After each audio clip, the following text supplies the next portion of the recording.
Welcome, everyone, to the Chris Parrish Podcast. My name is Chris Parrish, and this is episode 130, Masked Emotions. We're coming off the high that was AAA, Noche de Grande last night, and we preview Clash in Italy that is set in just, an hour and a half, hour 45 minutes away. Pretty nuts. Get ready for an impactful Sunday. How's everybody doing? Hope you're doing well. But first things first, let's say thank you to our sponsors. Our proud sponsor, Beercade YEG, located downtown in Edmonton, Alberta at 10544 82nd Avenue. They are great partners, they're great friends, and they're the home of all WWE and AEW PLEs and pay-per-views. And did I mention their free viewings as well? All you have to do is call in, reserve your table, and you're off to the races. Great food, great atmosphere, great arcade games. It is a fun experience. Also want to shout out W.GG. That's right. If you want to go and get a nice, healthy drink for yourself, you can. You can just scoop the powder, put it in, and then you're off. But if you're going there and you want to save some money, hit that promo code Parrish 20, I believe, and you can save yourself Parrish 10. You can save yourself 10%. But anybody watch AAA last night? Anybody watch Mask versus Mask? Well, I did. And that match was fantastic. Absolutely living up to the hype. We saw El Grande Americano versus El Grande Americano original. And we finally saw the story that was created not too long ago, a couple years ago. We all knew the back story of Chad Gable needing to go to Mexico to learn the art of lucha libre, to learn the Mexican spirit, to figure out just how to beat all the luchadors that he couldn't beat and that he learned to hate. Thus creating El Grande Americano, where everyone assumed it was Chad Gable, only to see Doppelganger when Chad Gable was doing an interview. Then suddenly Chad Gable hurt his shoulder and was unable to compete as he needed surgery. But as American Made were discussing how they were going to move on without Chad Gable, there was a man named Ludwig Kaiser looking on. When Chad Gable got injured by Penta with his, we saw Ludwig Kaiser watch on. Not too shortly, we saw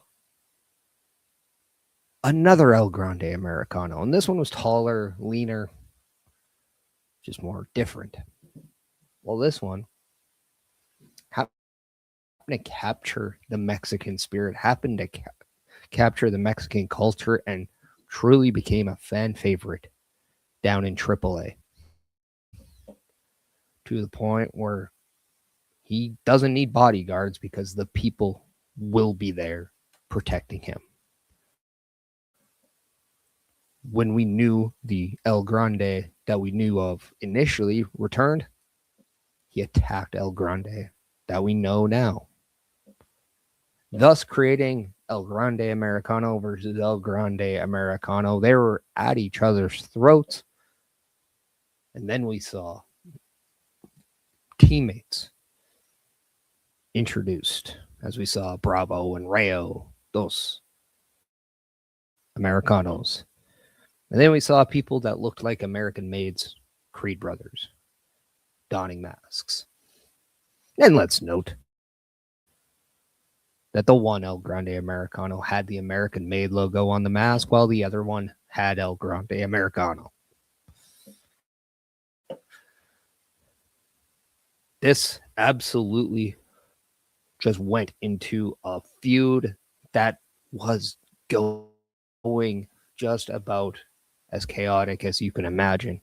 A story that was told very well, to the point where on social media, everyone is giving a round of applause to The Undertaker and his usage of this feud.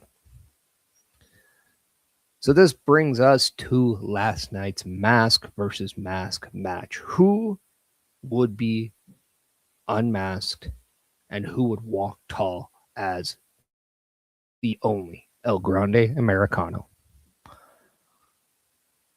And we saw blood, we saw masks being ripped, we saw the outside interference, we saw emotion, we saw it all last night.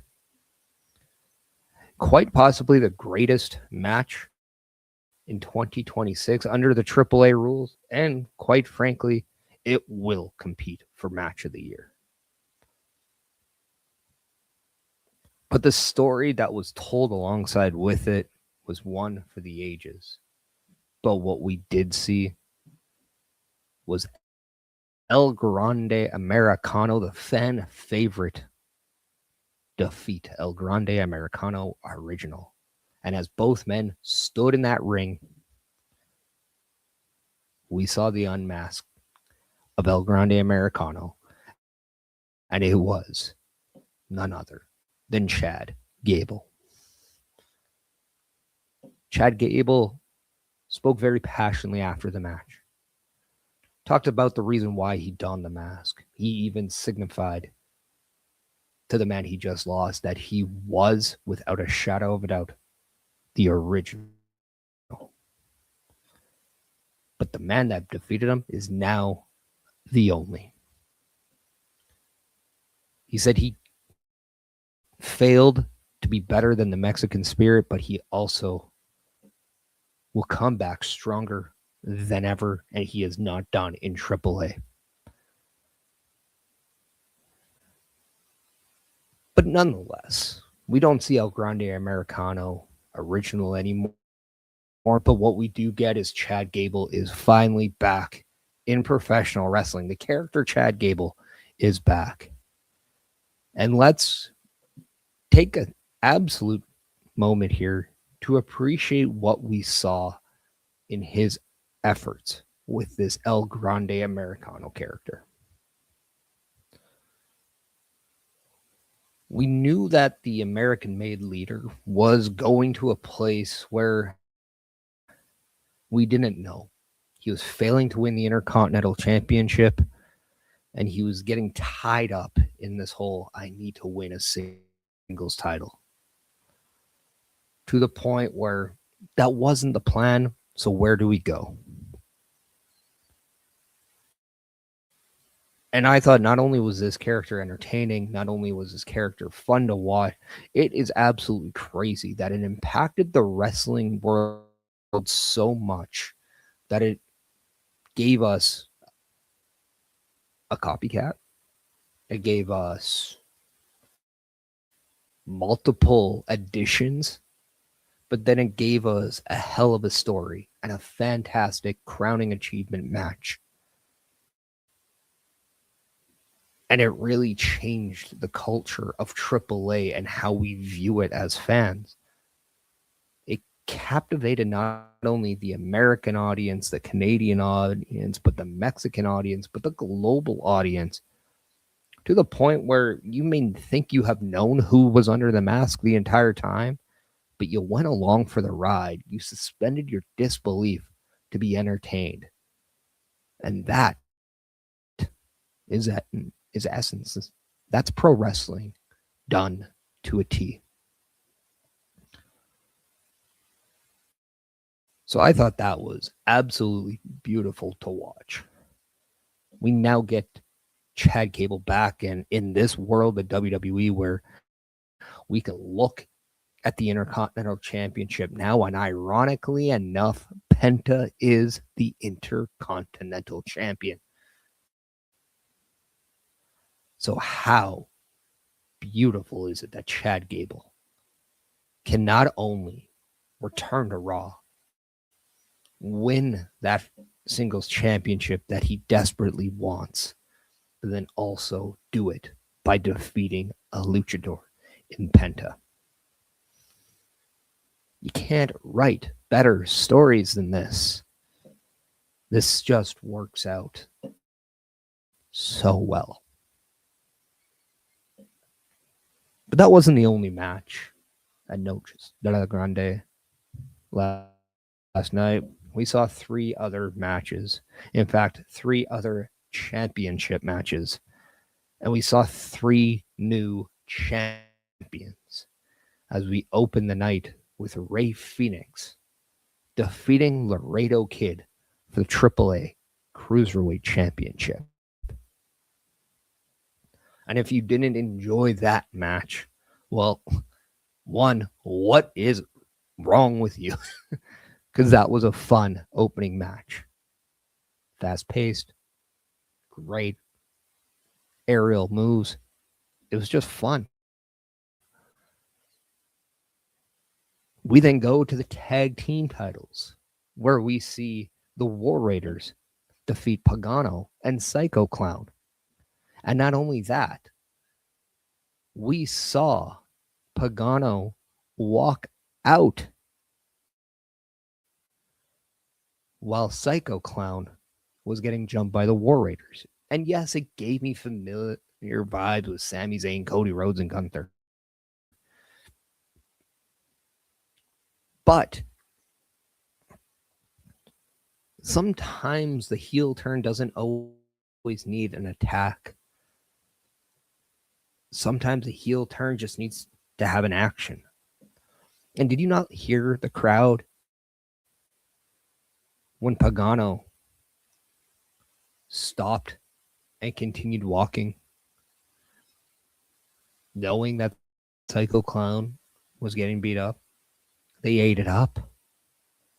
They ate it up, and it was fun to watch. But that wasn't it. We saw Vikingo defeat Dr. Wagner Jr. for the Latin American Championship. So we've seen a change in direction just about across the board in AAA. A new direction with the Tag Team Championships, a new direction with the Cruiserweight Championship, and the Latin American Championship.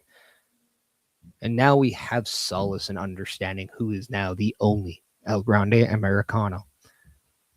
We got closure on a beautiful story told. And let's understand this, just because we got a winner in a mask versus mask match, let's not think that it is completely over. It's just the El Grande Americano story is over. Unless Chad Gable is petty enough to come back and take it away from the man who stole it away from him.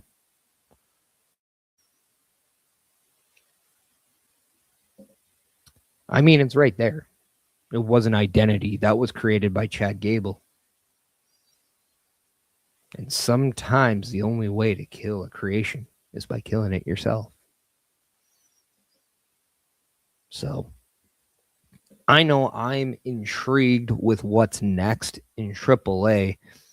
And we got a second coming of Noches de la Grande just next Saturday.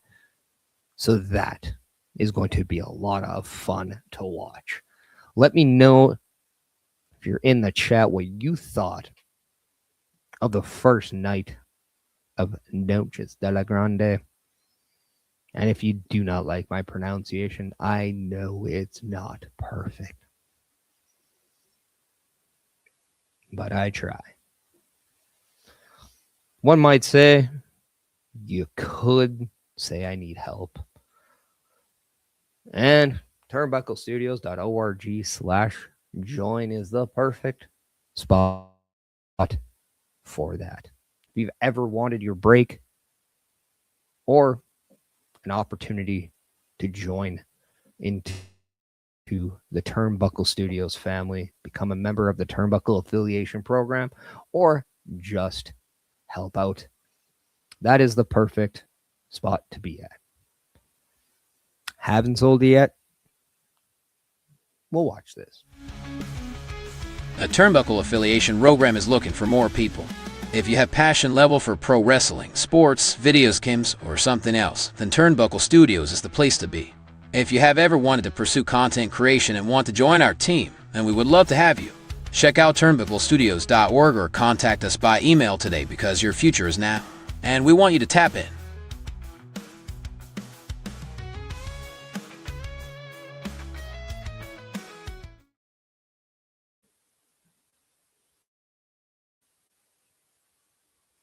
We said, or I said earlier, that later today, in about 90 minutes, we will be watching Clash in Italy.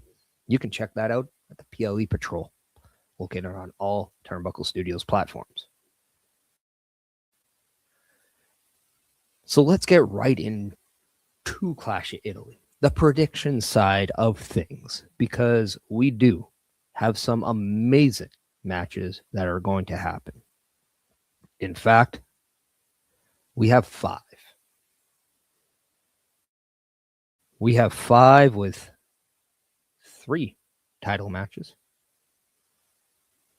Or I believe it's 5. Let me just double check. I may have counted wrong. But let me know what you think is going to be your show stealing match. I believe we are going to see an absolute amazing match between Cody Rhodes and Gunther for the undisputed championship.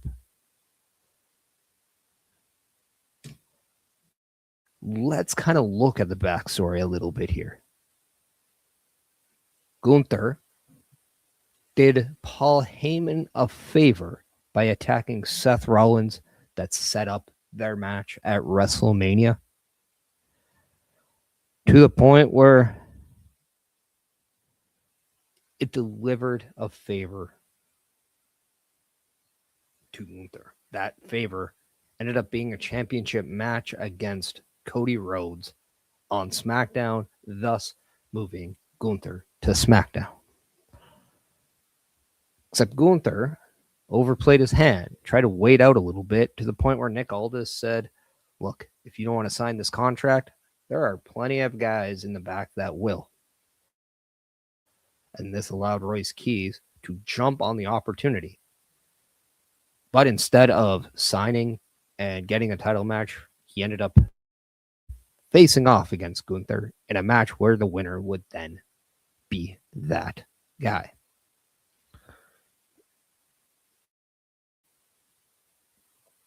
We got Chris Best coming in saying this might be a cop-out, but every match on the show will deliver.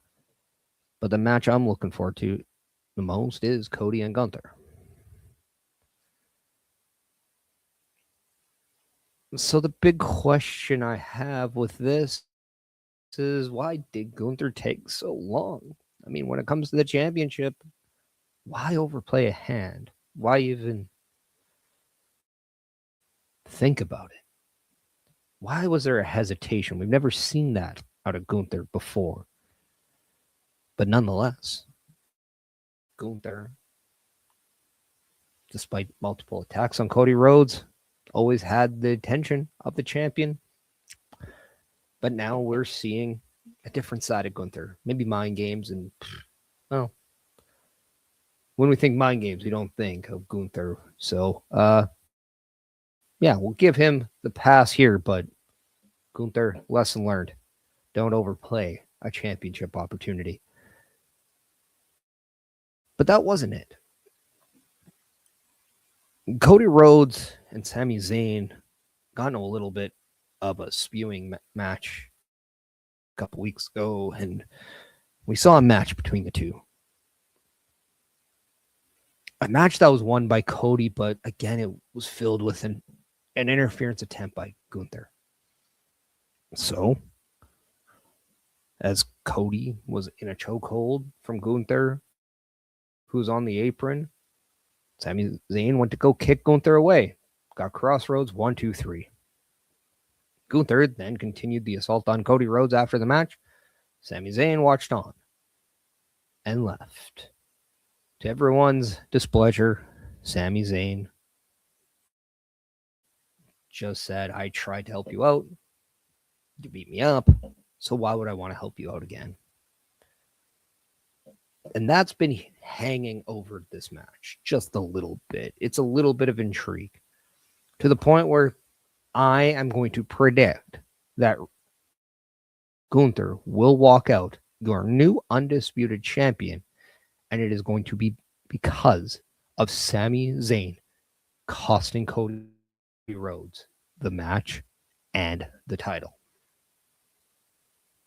I mean, let's not mistake it. Cody Rhodes has a history of his friends turning on him. Just look at Randy Orton. Just look at Kevin Owens. To an extent, Drew McIntyre.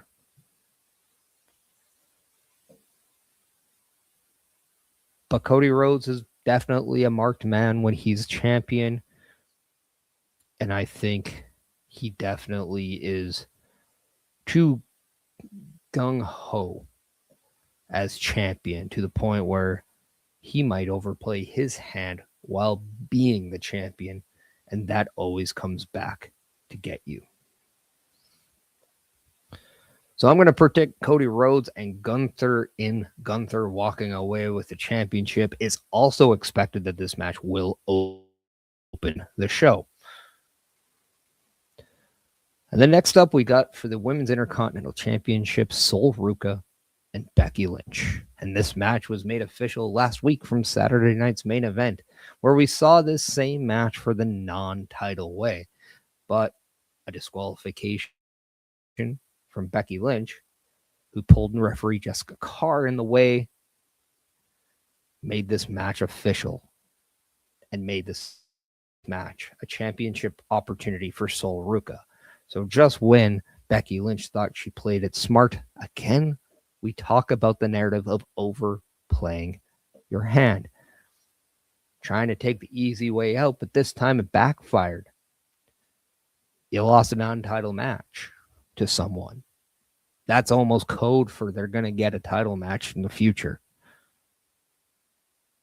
So this is where we're at. I'm going to pick Becky Lynch to retain the championship here, but I don't think this is over by any means. I think Becky Lynch is going to successfully play that dirty card in the deck, and she is going to sneak away with this championship. And we might even see a disqualification yet again. This could be a theme. This could then lead to a no disqualification match. And that is something that I could look forward to. Now, there wasn't much of a backstory because it's just simply Sol Ruca arrives on Raw, has a great match against Liv Morgan, and loses. Comes in, has a match with Io Sky, loses. Then Becky Lynch is in a ring. She's doing a promo. Sol Ruca comes out. Boom. Match is made for Saturday night's main event, non-title, because Becky Lynch doesn't feel Sol Ruca has earned one. Sol Ruca picks up her first win last week by disqualification, and now she has one. That, in essence, is your backstory to this match. So, yeah, not much of a story, not much of a payoff. That's where I'm going with. Becky Lynch retains the Women's Intercontinental Championship. The next up, we have Obafemi versus Brock Lesnar. Backstory here. Brock Lesnar had an open-ended challenge at WrestleMania. It was answered by Obafemi. And then Obafemi completely dominated Brock Lesnar at WrestleMania, to where after the match, Brock Lesnar took off his boots, he took off his gloves, he got emotional. We thought Brock Lesnar was hanging up the boots. We thought he was retiring. We were led to believe he retired. Paul Heyman led us to believe he retired, until we saw Obafemi start the Oba Femi Open Challenge. And just a couple weeks ago, we saw Brock Lesnar ambush Oba Femi while making his entrance as he was in the ring. And we saw a match then get made official for Clash in Italy. Brock Lesnar doesn't want to be embarrassed by Oba Femi. In fact, part of him respects the fact that Oba Femi took it to him. But he's not ready just to move along for Oba Femi. It's the alpha versus alpha mentality. All right. You can't really argue a big man match when your big men are Brock Lesnar and Oba Femi. They're believable. They're good. And quite honestly, there's not much going on for Oba Femi outside of that open challenge. So another opportunity at Brock Lesnar to showcase just how dominant and big Oba Femi is, but also if there's anyone that could chop Oba down, Brock Lesnar is the easy answer. Once again, I'm going to pick Oba Femi to win this match, but I could see it going both ways. I could really see it going both ways. In fact, I could even see Brock Lesnar making a 1-1 and we get a rubber match later. But that's not where I think we're going. In fact, there's rumors that even WWE are looking into the fact that they could add members to the division. And I don't think this will happen, but hear me out. What if Paul Heyman turns on Brock Lesnar and Oba Femi joins the division? It would be a big deal, but at the same time, you're taking away one of the hottest upcoming baby faces and fan favorites. So that's why I find this unlikely, but it is a scenario. And I might pull that trigger later, opposed to now. Not so much Heyman turning on Lesnar, but Heyman including Oba in the division. I could see that later on, just not now. So I have Oba Femi once again defeating Brock Lesnar. But I think this time Oba Femi might flat out tell Brock Lesnar to retire.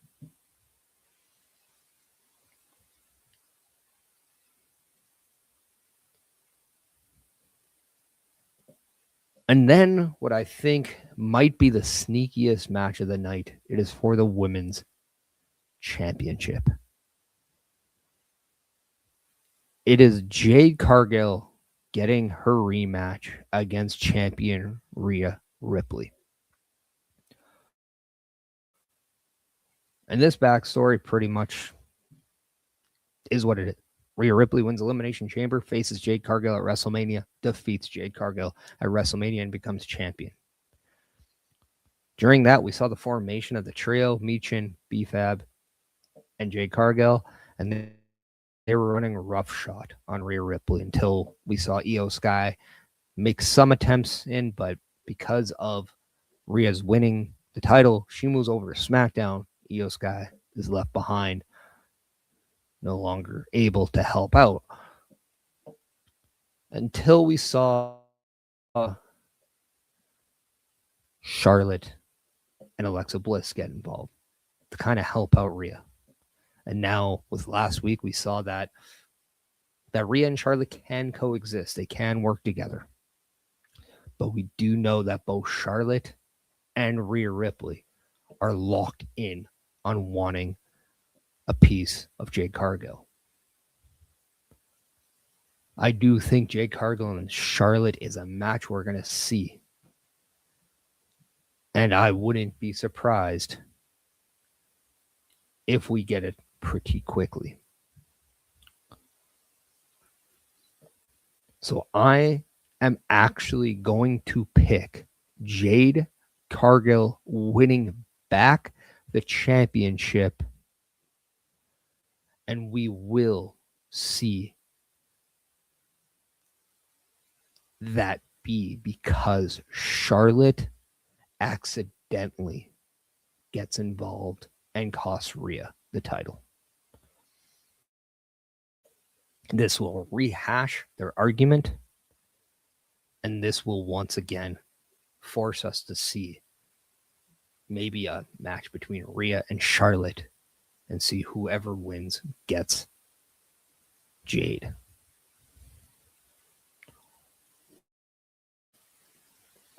And then next up, we have what I feel is the main event of the night. Roman Reigns defends his WWE World Heavyweight title against Jacob Fatu in a tribal combat match. I do think we're going to see all of the shenanigans in this match. I think we're going to get every piece of this again and what are they doing rolled up into one. I've been very confused to why you moved Jacob Fatu from SmackDown to Raw to put him in this feud with Roman only to lose in a way that I thought made no sense. Now, they had their match and it was Roman Reigns winning. He was in and he was in that Hagen death grip, and he exposed a turnbuckle where he then rammed Jacob Fatu into it to pin him. And then we saw the attack afterwards, Jacob on Roman. And I didn't like that because I thought that match deserved a disqualification finish instead, where that would have disqualified Roman. Jacob won, but he didn't win the title. That's not how he wanted to win. He flips out, same thing.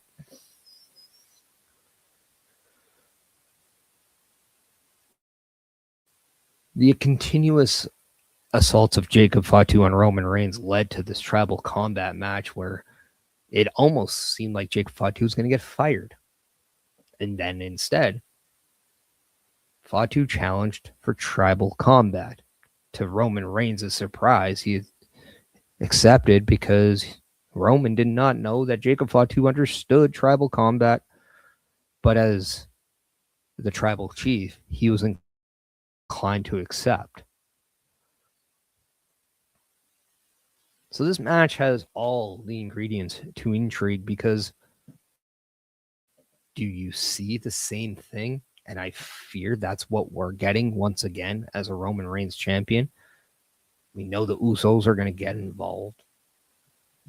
Does anybody else get involved? When WWE is not in North America, they tend to bring somebody in.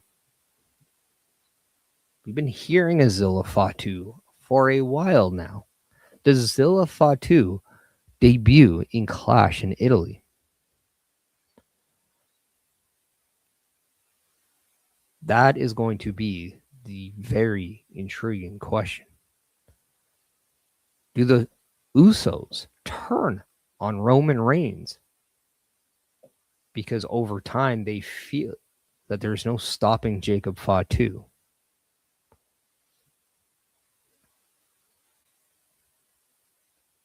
I go once back into that thought. Why did you move Jacob Fatu all the way over to Raw in this feud after he had such a dominating performance at WrestleMania against Drew McIntyre?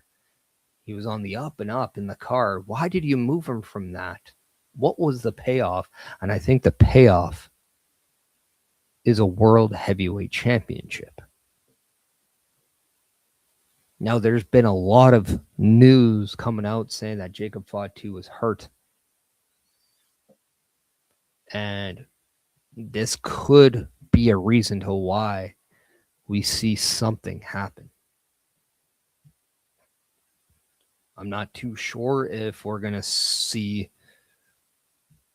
this be a reason to why Jacob Fatu doesn't walk away with the championship. but I do think this is something that you could do to ensure that he's champion.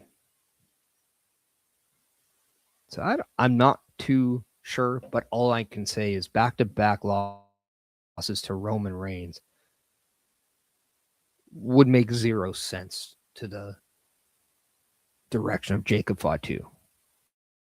And yes, whoever loses must acknowledge the winner as their tribal chief.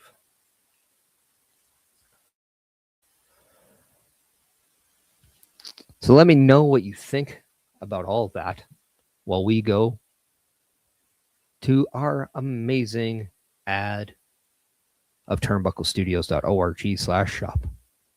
Our direct red bubble powered shop is a place to go to get everything Turnbuckle Studios, whether you want merchandise, accessories, or whatever the case may be. There is a plethora of products that you can get, and you can do it on any show in the Turnbuckle affiliation program. If you get a Chris Parrish podcast shirt or anything, let me know. I'll give you a live shout out on the next episode of the Chris Parrish podcast, but I will also ensure that you, with your approval, are the representation of a Chris Parrish podcast purchaser on the next shop advertisement video. So let's check this out, and we'll get back to some more pro wrestling conversation. The Turnbuckle Studios store is open for you 24 hours a day, 7 days a week. Get the merch and represent the best from the shows you watch on a weekly basis. Multiple styles to choose from with over 10 products available. Don't get left out and pick up all your favorites today. Find us at turnbucklestudios.org.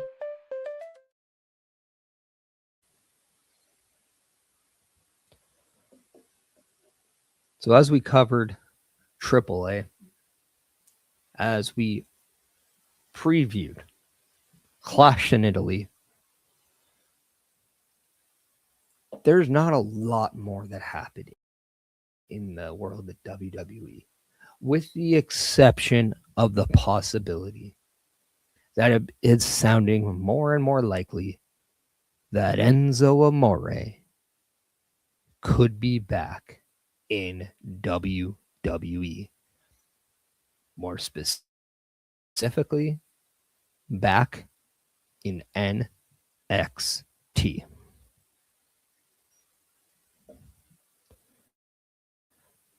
Now, Enzo Amore, very, very profiled, very, let's just say, polarizing of a figure.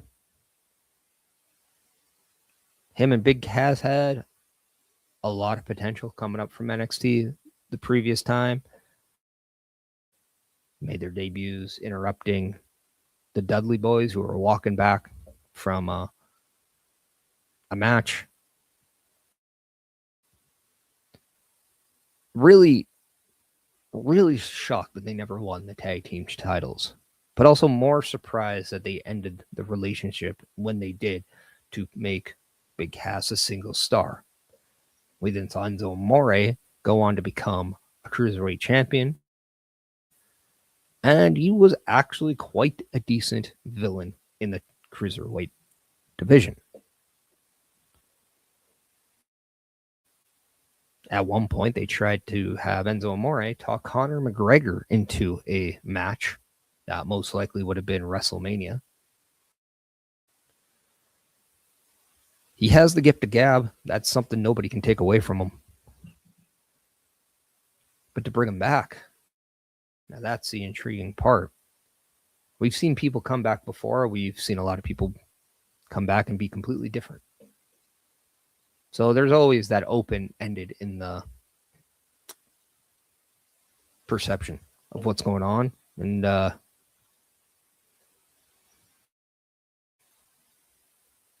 I'd be very intrigued to see what he does if he was to come back. I know that there's a story that, Big Bill, aka Big Cass, his contract is coming up with AEW. Don't want to get into that because A, I don't know. 2, you don't know how much injury time he could have extended. We also don't know if he intends to re-sign with AEW or not. But that's not fun. What is fun? Let's assume he leaves AEW. Let's assume there's that possibility. Would you reunite Big Cass and Enzo Amore? Now, there has been the theme that WWE does want to try to beef up their tag team division. Well, Big Cass and Enzo Amore could very well be a starting piece for that. I would love to see Big Cass and Enzo kind of go up against the Creed brothers. I think that would be fun. You can even use Enzo and Big Cass in a way to put Penta and Rey Fenix together.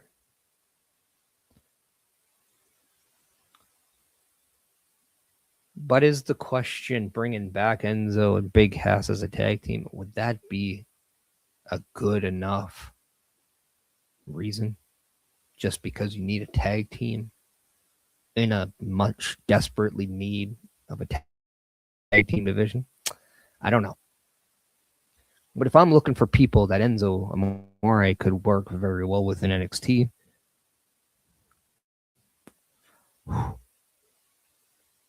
Mason Rook for sure. Tony D'Angelo for sure. I mean, when we think about the Italian mobster of Tony D'Angelo, well, Enzo Amore would be pretty good in that role as well. But I'm just not sold on Enzo and Big Cass coming back. Maybe more open to Big Cass than Enzo. But that's just me. I would love to see WWE redo the Cruiserweight division, but again, I don't see it on the main roster, and I don't think it's going to last. Sadly, this would have to be something that NXT does, and I just think at this point, you're taking something out, and at this point, I think the speed titles are just doing exactly what they need to do. But the Heritage Cup has kind of lost all relevance to me. Don't seem to care too much about it. But you also have too many titles on the brand as it is.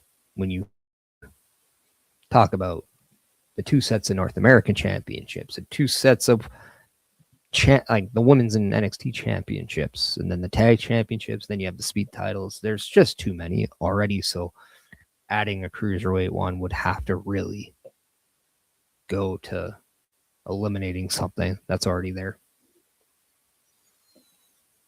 And then again with the main roster, there's just even more. So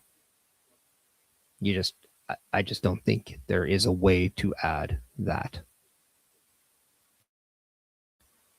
But Enzo Amore going over the Cruiserweight title in AAA, now that is something I could see. That could translate very intriguingly to me.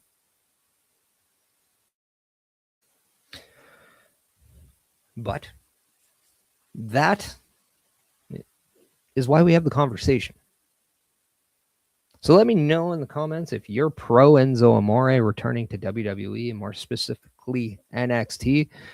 And let me know if there's somebody else you would be open to having return to WWE.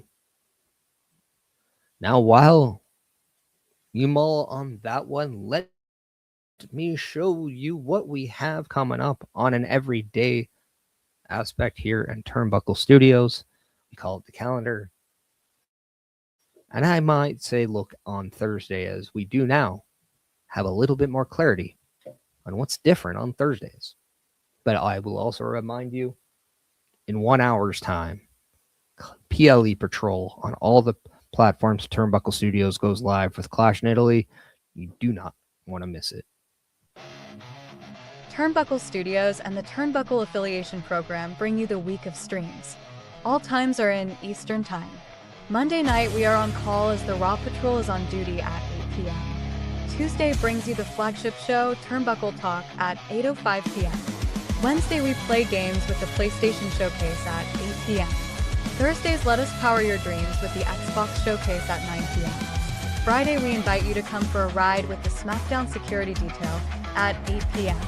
The weekend brings you Saturday Night Gaming at 8 p.m. On Sunday, be sure to catch the Chris Parrish podcast at 12:15 p.m. And later in the day, the Locker Room presents Wrestling Recap delivers at 7 p.m. Always be aware that weekend shows can vary in times, as the PLE Patrol and other watch party streams are always a must-see. Be part of the shows and join the chat every day, and watch all of the latest episodes on turnbucklestudios.org/shows.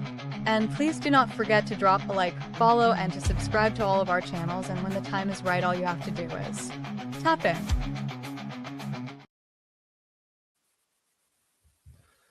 So that's right. That's what you can see every week. And I will let you know that the wrestling update later tonight will still go on as scheduled. There is no change. There's just additions on this day. So very happy for Bubba Duke with the inclusion of the Xbox Showcase.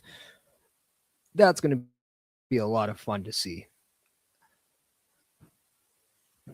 Now I can let everyone know that during that video, WWE did show arrival footage of Jacob Fatu, so all that narrative about him not performing and possible replacement, I think is a wash. I don't think we could buy into any of that. Jacob Fatu looked to be walking just fine as he was showing up on or at Clash in Italy. I think by now you would have known if there's a replacement. So if there happens to be one, chances are it is for storyline purposes. I don't think it is due to anything else. Now, I do want to let everybody know that we will be rating out on both my Twitch as well as Turnbuckle Studios, and we are going to be rating out probably to the same person in, not sure yet. So if you have a suggestion, leave it in the comments and we'll get to it. And that is where we will go. This is going to be kind of the it of episode 130. We do want to give some proper time to set up for the PLE Patrol. So I am going to let you know what is on tap for next week. And that is episode 131, the June Bug Jitters. That was a typo. It is June Bug. Not June Big Jitters. June Bug. That was a typo. This is not a typo. This was episode 130. So I just want to say thank you to everyone for stopping by. I appreciate all of you. So please, check me out next week for episode 131. June Bug Jitters, not June Big Jitters. Again, that was my bad. I misspelled. And I just want to say, I hope everyone enjoys Clash of Italy. I hope you have a great time watching that show. But until next week's episode, I advise everyone to be safe, to be happy, and be healthy. Thank you for joining. I'll see you next week. Have a great night. Rip through the clouds, faster, catch us from falling close to the ground.